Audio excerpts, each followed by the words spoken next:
इस वक्त आप आराम से बैठकर इस वीडियो को देख रहे हैं, मगर मैं आपको कहूं, आज जिस जगह पर आप अभी बैठे हो वो जमीन आज से करोड़ों साल पहले 8,500 डिग्री के तापमान से उबल रही थी, या जिस जगह पर आप बैठे हैं वो जगह लाखों सालों तक बर्फ से ढकी हुई थी। ये दोनों बातें सच हैं। इस 15 मिनट की वीडियो के अंदर आप पृथ्वी के 450 करोड़ साल के सफर को देखने वाले हैं।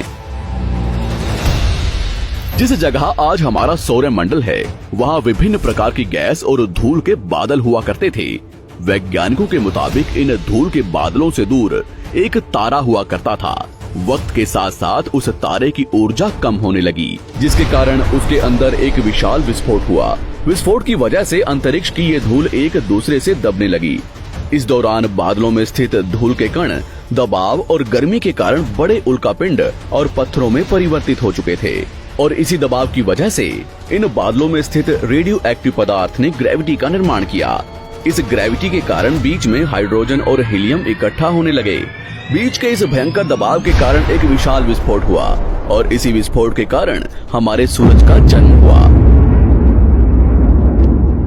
अंतरिक्ष में फैले एस्ट्रॉयड यानी क्षुद्र ग्रहों में भारी वजन की वजह से सूरज के करीब आकर सूरज की परिक्रमा करने लगे। धीरे धीरे इन्हीं एस्ट्रॉयड में भारी टकराव हुआ, जिसके फलस्वरूप मरकरी, विनस, अर्थ और मार्स जैसे ग्रहों का निर्माण हुआ। वैज्ञानिकों के मुताबिक उस वक्त पृथ्वी और मार्स यानी मंगल ग्रह के बीच थिया नामक ग्रह सूरज की परिक्रमा किया करता था। पृथ्वी पर ग्रेविटी होने की वजह से सूरज की परिक्रमा करने वाले एस्ट्रॉयड अब पृथ्वी की परिक्रमा करने लगे, और धीरे धीरे करोड़ों सालों तक ये पृथ्वी पर गिरते रहे। और ऐसी घटना हमारे पड़ोसी ग्रह थिया पर भी हो रही थी, जिसके कारण थिया पृथ्वी के और करीब आने लगा और आकर पृथ्वी से टकराया। इस भयंकर टकराव की वजह से पृथ्वी के हिस्से कणों के रूप में अंतरिक्ष में फैल गए और एक रिंग्स की तरह पृथ्वी की परिक्रमा करने लगे। इन्हीं परिक्रमा करते हुए कणों में टकराव होने लगा, जिसके कारण हमारे चांद का निर्माण हुआ। उस वक्त पृथ्वी पर सिर्फ एक ही समुद्र हुआ करता था, और वो था 1900 डिग्री सेल्सियस की तापमान पर उबलते हुए लावे का। उबल रही थी वो सारी चीजें जिसे आज आप अलग अलग नाम से जानते हैं।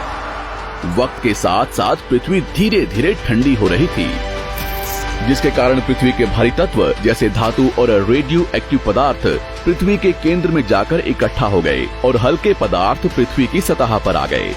लाखों सालों तक पृथ्वी पर उल्कापिंडों की बरसात हुई, और इन गिरते हुए उल्कापिंडों में जमा था नमक, मिनरल्स और पानी।